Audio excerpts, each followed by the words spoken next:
Bapak Ibu, saudara-saudaraku jamaah tauhid yang dirahmati Allah. Bahwa sesungguhnya ujian yang terberat itu bagi diri kita ini bukanlah kehilangan orang-orang yang kita cintai dan orang-orang yang kita sayangi. Ayah bunda kita, suami istri, anak yang kita cintai, atau kekurangan harta benda dan buah-buahan. Akan tetapi ujian yang terberat itu bagi diri setiap kita ini Bapak Ibu adalah ujian tauhid dan ma'rifatullah.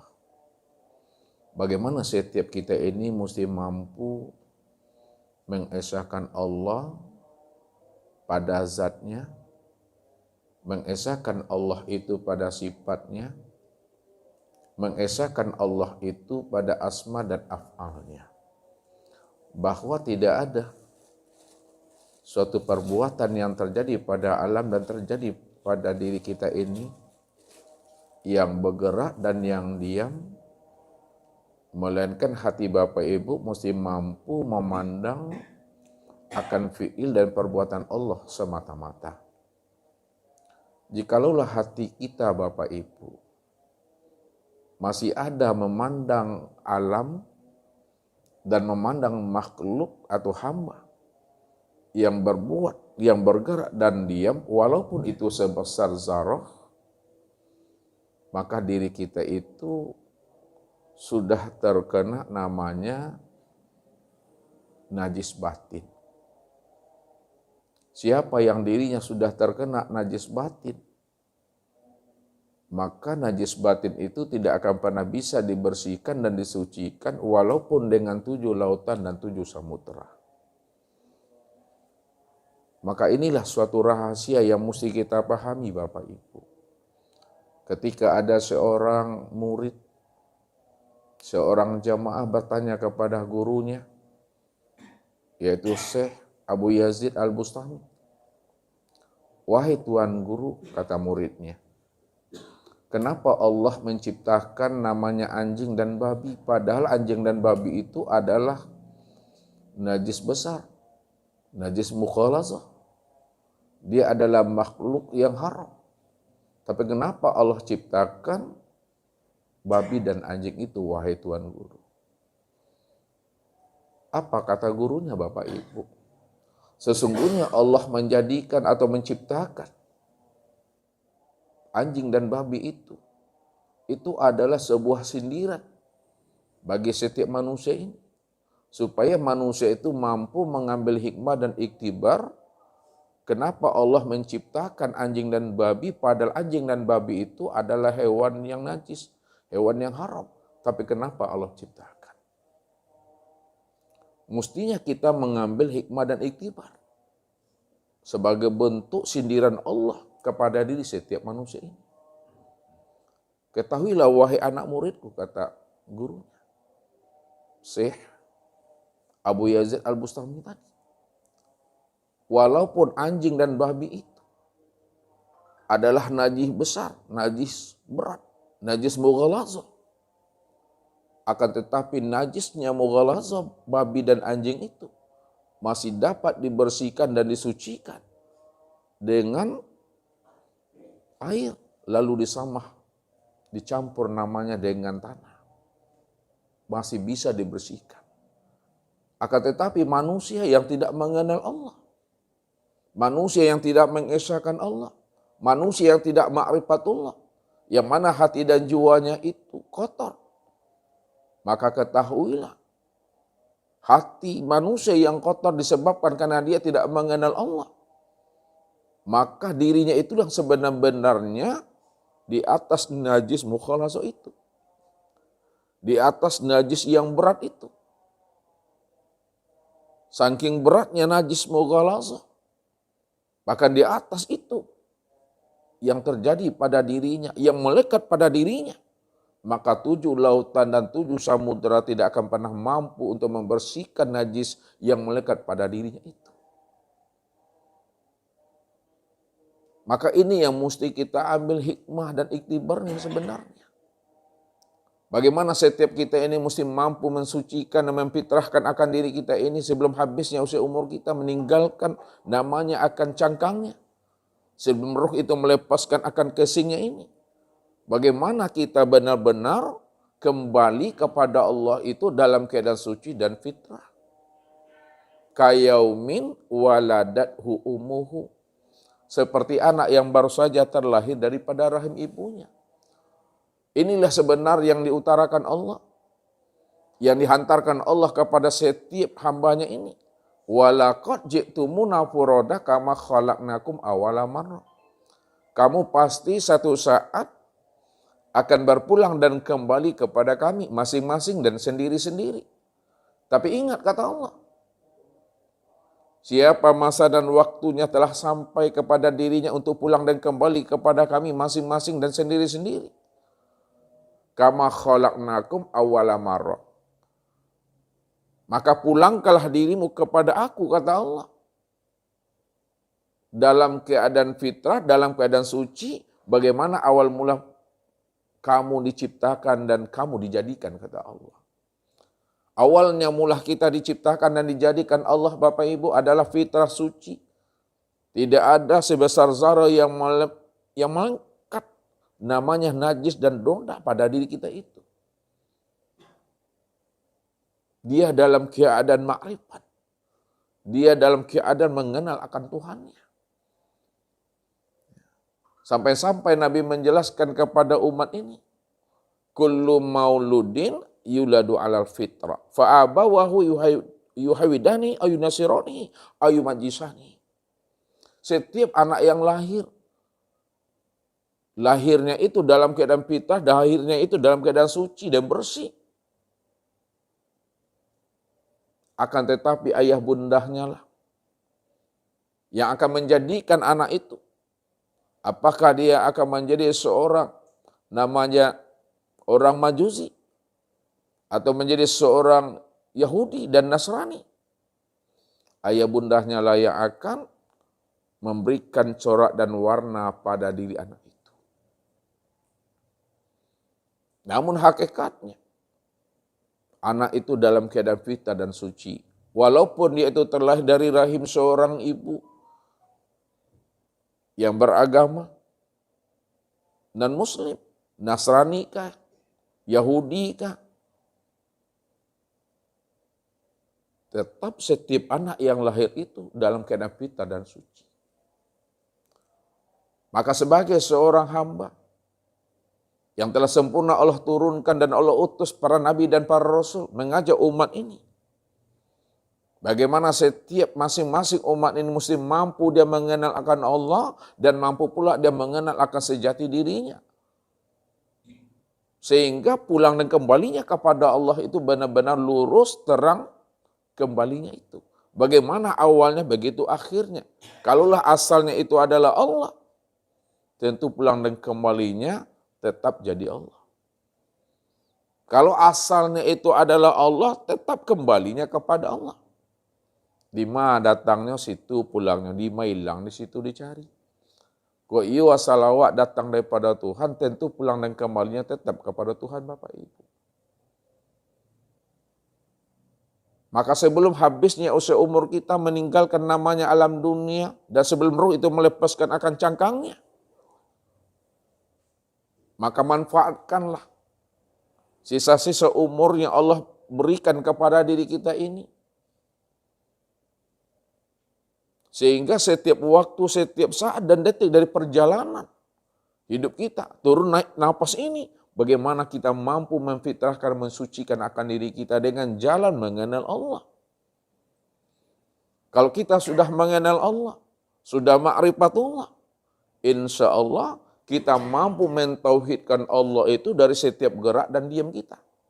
Sehingga tidak ada terlihat lagi walaupun sebesar zarah yang berbuat pada diri ini, yang beramal pada diri ini. Melainkan hanya dia semata-mata. Begitulah kita mesti mengesahkan Allah itu dengan mengetikot karena menjazamkan di dalam hati kita suatu kalimat la ilaha illallah.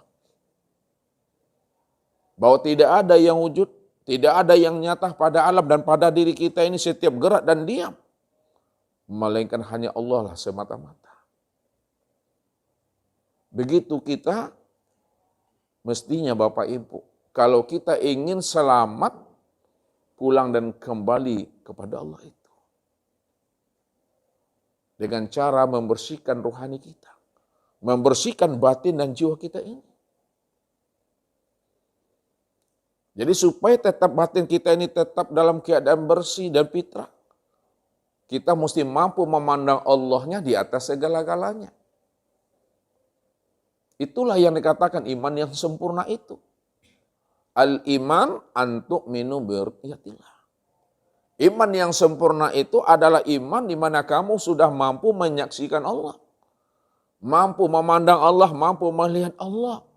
Allah yang wujud, Allah yang nyata, yang meliputi sekalian alam sempurna. Allah itu meliputi pada diri setiap insan ini. Karena Allah itu sempurna meliputi wujud dari diri setiap insan. Inna rabbaka akhata bin nas. Maka disitulah kita mesti meniti ke dalam diri. Mesti ikro kita ke dalam diri. Mesti kita senter, kita silau diri kita ini. Kita mesti bertafakur, beruzlah ke dalam diri kita ini. Siapa yang telah mampu meniti ke dalam dirinya, yang telah mampu beruzlah, ikro ke dalam dirinya, insya Allah di situ dia mampu mengenal akan Tuhan. Di situ dia mampu mengenal akan Rabb-Nya. Bahwa dirinya inilah sebenarnya rahasia untuk memandang kesempurnaan wujud nyatanya diri Allah itu. Kalaulah diri kita ini adalah kesempurnaan untuk memandang nyatanya wujud diri Allah, mampu kita memandangnya, dipastikan Bapak Ibu juga kita mampu memandang wujud kesempurnaan Allah di luar dirinya. Jadi kata kuncinya, mampukah kita memandang Allah pada diri ini? Kalau kita mampu memandang Allah pada diri, pasti kita mampu memandang Allah di luar diri. Karena dia cuma yang esa, dia cuma satu-satunya. Tidak ada diri yang lain selain daripada dirinya. Bagaimanapun bentuknya, bagaimanapun wujudnya, bagaimanapun rupanya. Maka jangan kita tertipu memandang bentuk dan rupa. Jangan kita tertipu memandang segala yang wujud. Pahamilah segala bentuk dan rupa dan segala yang wujud, apapun namanya. Pandanglah itu sebagai wujudullah. Pandanglah itu sebagai ainullah. Pandanglah itu sebagai hakikatullah. Sehingga pandangan kita itu betul-betul pandangan yang putus. Pandangan yang putus Bapak Ibu. Pandangan yang sampai adalah pandangan yang mampu memandang Allahnya dari setiap apa yang dilihatnya. Ini yang selalu Ustaz antarkan kepada Bapak Ibu semua. Pandang Allahnya apa yang dilihat oleh mata. Dan jangan kita ini melihat apa yang dipandang oleh mata. Kalau kita melihat apa yang dipandang oleh mata, maka yang terpandang itu adalah alam. Yang terpandang itu adalah makhluk, yang terpandang itu adalah sesuatu. Padahal alam, makhluk dan sesuatu itu adalah tajali min tajaliyatillah. Itu adalah kenyataan untuk memandang nyatanya akan wujud diri Allah. Kalaulah alam, makhluk dan sesuatu itu adalah kenyataan untuk memandang nyatanya wujud diri Allah, mestinya setiap apa yang dipandang oleh mata, setiap apa yang dilihat oleh mata, maka yang terpandang adalah Allah. Inilah pemahamannya. Suhudul wahdah fil wahdah. Karena Allah yang esa, Allah yang wujud. Maka pandang Allah yang tanpa Allah. Maknanya Allah lah yang memandang, Allah lah yang menyaksikan akan wujud kesempurnaan dirinya. Bahwa dirinya lah yang maha besar. Dirinya lah yang maha suci dan dirinya maha terpuji. Dirinya lah yang awal akhir zahir dan batin. Ini yang dikatakan pandangan yang berfaedah. Pandangan yang bermanfaat, pandangan yang berhikmah. Dalam bahasa konteks syariatnya, Pandangan yang berfaedah, berhikmah, dan bermanfaat itulah pandangan yang bernilai ibadah. Nah, tapi sebaliknya kata Rasul, siapa yang tidak mampu memandang Allahnya, apa yang dilihat oleh matanya, itulah pandangan yang berdosa. Yang membuat dirinya itu akan menjadi najis batin. Man nazara ila say'in malam yarullaha fihi fahuwa batil.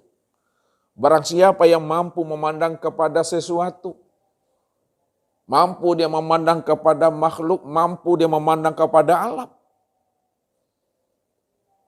tapi dia tidak mampu memandang Allah yang sudah wujud, terang dan jelas pada alam, pada makhluk, pada hamba, pada sesuatu, pada dirinya dan luar dirinya. Tak mampu dia memandang Allah, apa yang dilihat oleh matanya, itulah pandangan yang berdosa itu. Makanya manusia banyak tertipu. Pandangannya itu karena memandang bentuk dan rupa. Dan dipertajam pandangan hati. Sehingga hati kita itu betul-betul tembus memandang Allahnya dari setiap apa yang dilihat ini. Makanya ketika Syekh Abu Yazid Al-Bustami, Bapak Ibu, ketika beliau berdakwah berjalan Bapak Ibu di tengah malam, yang mesti kita ambil iktibar dan hikmahnya dari perjalanan beliau, walaupun beliau itu adalah seorang waliullah, tapi ketika itu dia juga tidak mampu memandang Allahnya di sebalik bentuk dan rupa apa yang dipandang dan lihat oleh dirinya itu. Ketika dia sedang berjalan di tengah malam, lalu berpapasanlah dengan seekor anjing Bapak Ibu. Ketika itu ada rasa khawatir di dalam dirinya, bahwa anjing yang akan mendekati dirinya itu, dalam pikirannya, dalam perasaannya, anjing itu nanti akan menjilat dan menyentuh pakaiannya, menyentuh baju gamisnya, menyentuh sarungnya. Lalu dengan pikiran yang cerdas, diangkatnya gamisnya Bapak Ibu. Dikiaknya sarungnya. Nah, pandai le tahu kiak sarung tuh. Kepada ona mindang mah. Diangkat disinsiangkan. Diangkatnya gamisnya sarung itu. Ya, ketika diangkatnya sarungnya dan gamisnya tadi, ya, karena dia takut gamis dan sarungnya itu dijilat oleh seekor anjing tadi. Atas qadarullah Bapak Ibu, biiznillah, atas izinnya Allah. Ketika itu seekor anjing tadi bertanya kepada Syekh Abu Yazid Al-Bustami tadi. Wahai Syekh, kata seekor anjing, kenapa engkau angkat sarung engkau? Apakah engkau mengangkat sarung engkau itu takut kena najis dengan diriku? Padahal diriku ini tidaklah basah, diriku ini adalah kering. Andai kata gamismu, sarungmu kena najis, kena diriku ini, gamis dan bajumu itu masih bisa disucikan dan dibersihkan dengan air, salah satunya dicampur dengan tanah. Tapi apabila engkau wahai Syekh mengangkat sarungmu, menyingsingkan gamismu, karena kamu merasa adalah makhluk yang paling mulia, sedangkan kamu memandang aku ada sebagai makhluk yang najis, yang haram. Ingatlah wahai Tuan Syekh, kata seekor anjing tadi. Najis yang ada di dalam dirimu tidak akan pernah bisa kamu bersihkan dengan 7 lautan dan 7 samudera. Sedangkan aku Tuan Syekh, walaupun aku ini diciptakan Allah dalam bentuk seekor anjing yang najis dan haram, tapi aku tidak pernah bersangka suuzon kepada Allah. Aku tetap menjalankan takdir aku sebagai makhluk yang diciptakan Allah. Aku tidak pernah berburuk sangka kepada Allah. Bagaimanapun Allah menciptakan akan diriku, aku tetap berserah diri kepada Allah. Tapi kenapa engkau merasa lebih mulia daripada aku? Sehingga engkau merasa jijik melihat aku. Padahal aku sendiri tidak pernah protes kepada Allah. Aku cuma tetap selalu berhusnuzan kepada Allah. Ketika itu Bapak Ibu, Syekh Abu Yazid Al-Bustami itu Bapak Ibu tertekun dia. Terpana dia mendengarkan kalam seekor anjing tadi itu. Pada saat itulah dia minta maaf. Setelah Tuan Guru tadi minta maaf kepada seekor anjing atas kekeliruan dia, atas kekhilapan dia. Tidak mampu memandang Allahnya di balik apa yang dia pandang. Sehingga dia memandang seekor anjing itu adalah makhluk yang hina. Dan dia adalah makhluk yang mulia. Maka ketika itulah Tuan Guru tadi minta maaf dia kepada makhluk yang bernama seekor anjing tadi. Setelah dia minta maaf, apa kata Syekh tadi? Wahai sahabatku, ya, ikutlah pergi bersama aku, pergi berdakwah. Aku akan melanjutkan perjalanan dakwah aku ke suatu tempat dan suatu negeri. Kata Tuan Guru tadi. Apa kata seekor anjing tadi? Wahai Tuan Syekh, saya tidak mau ikut dengan dirimu. Cukuplah kita sampai di sini saja. Kalau aku ikut beserta dirimu, kamu selalu disanjung-sanjung dan dipuji oleh orang. Sedangkan aku akan dilempar oleh jamaahmu. Aku dianggap adalah hina. Daripada aku dilempar oleh jamaahmu dan membuat kamu nanti malu. Kamu berteman dengan aku. Kamu membawa aku padahal aku adalah makhluk yang hina. Makhluk yang najis dalam pandangan jamaahmu.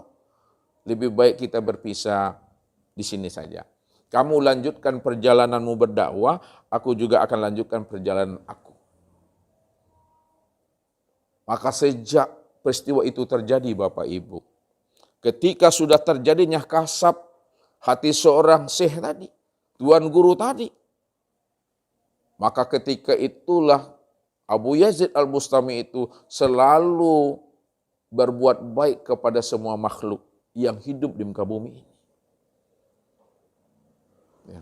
Kenapa dia selalu berbuat baik kepada semua makhluk yang ada di muka bumi ini? Karena hatinya mampu memandang Allahnya di atas segala-galanya.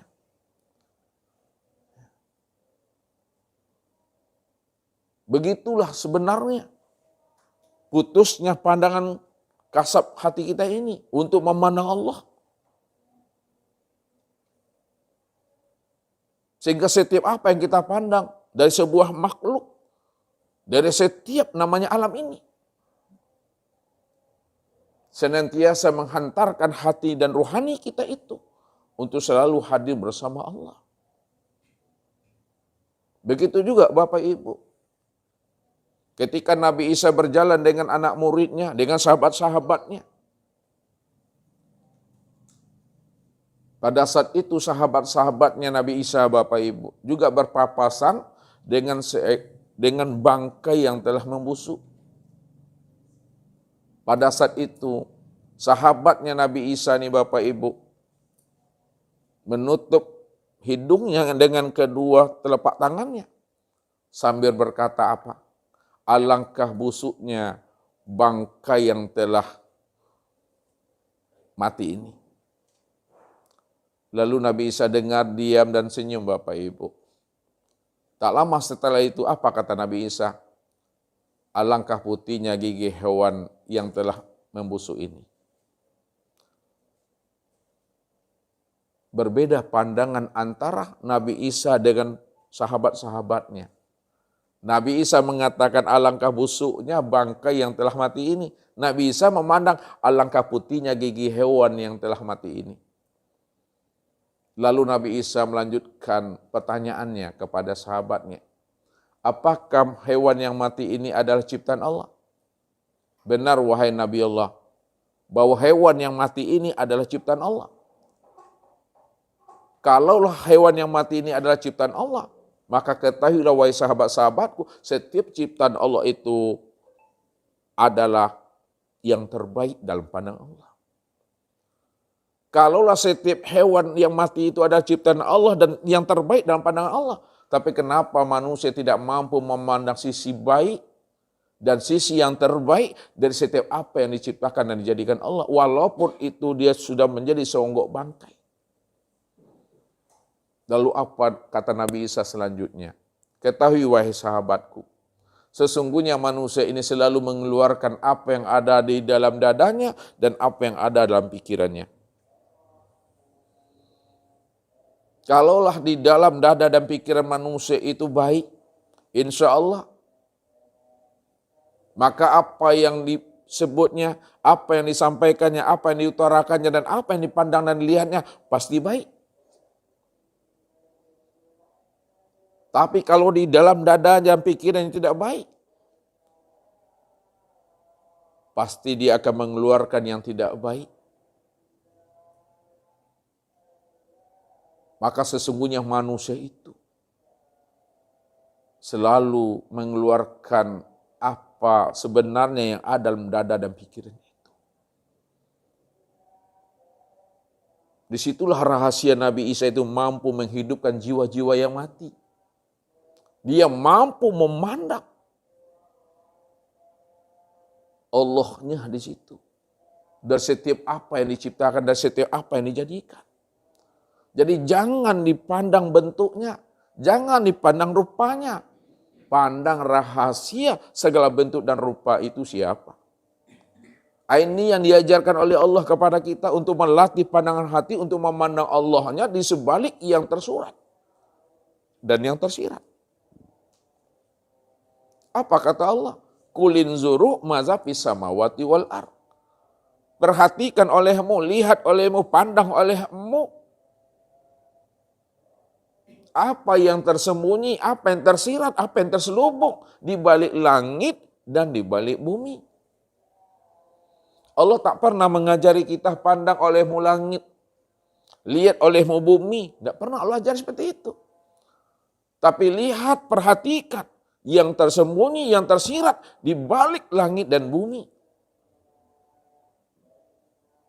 Yang tersurat di balik langit dan bumi itu aku, kata Allah. Bahwa akulah sebenarnya hakikat. Akulah sebenarnya rahasia. Yang wujud dan yang nyata pada langit dan pada bumi.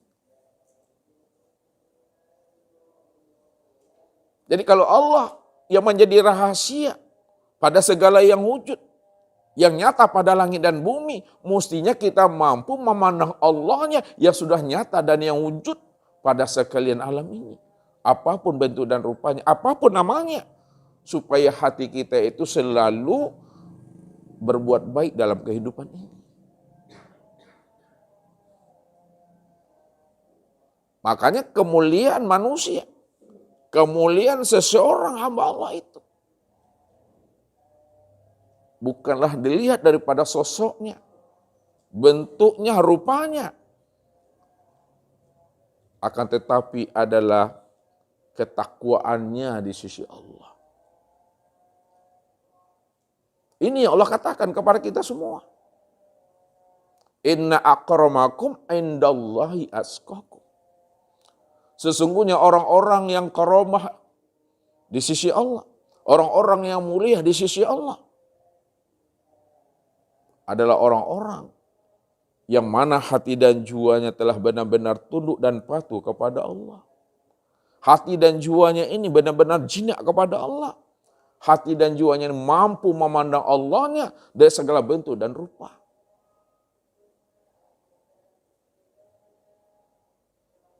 Jadi kalau kita sudah mampu memandang sisi dalamnya dari setiap manusia, kita sudah mampu memandang sisi dalamnya dari setiap makhluk itu,